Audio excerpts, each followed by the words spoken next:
Okay, so before we dive in, we need to know the principles of how the button is connected within this diagram or this wiring. How is it wired?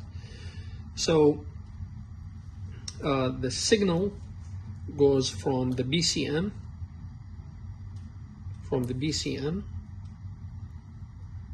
to the passenger side actuator, and this gonna tells the actuator here to open or lock, and this is depending on the key fob, or you unlock the car. So when you say unlock, then the BCM will send the signal to this door, the passenger door actuator, and then from the passenger door actuator, this gonna send through another wire a signal, the same signal, to the button. And then from the button, when you press it to open close, it's gonna send another the same signal. Will send it back all the way to the BCM through another wire to the BCM.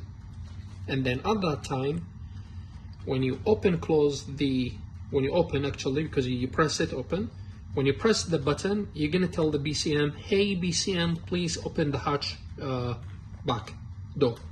So then the BCM has another signal, will send it to the actuator.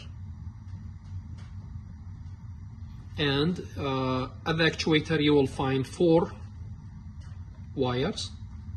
The back actuator, you will find 4 wires. One of them is this signal wire, the other one is power, and the other 2 is, one of them ground, I am sure, the other one I don't remember what, but you can search it out. This is not our topic, but anyway, now the actuator will open and you can open the door. So if you want to know like why does this button not going on, or why it's not opening the hatch, then there is an issue within this wiring or the actuator, of course.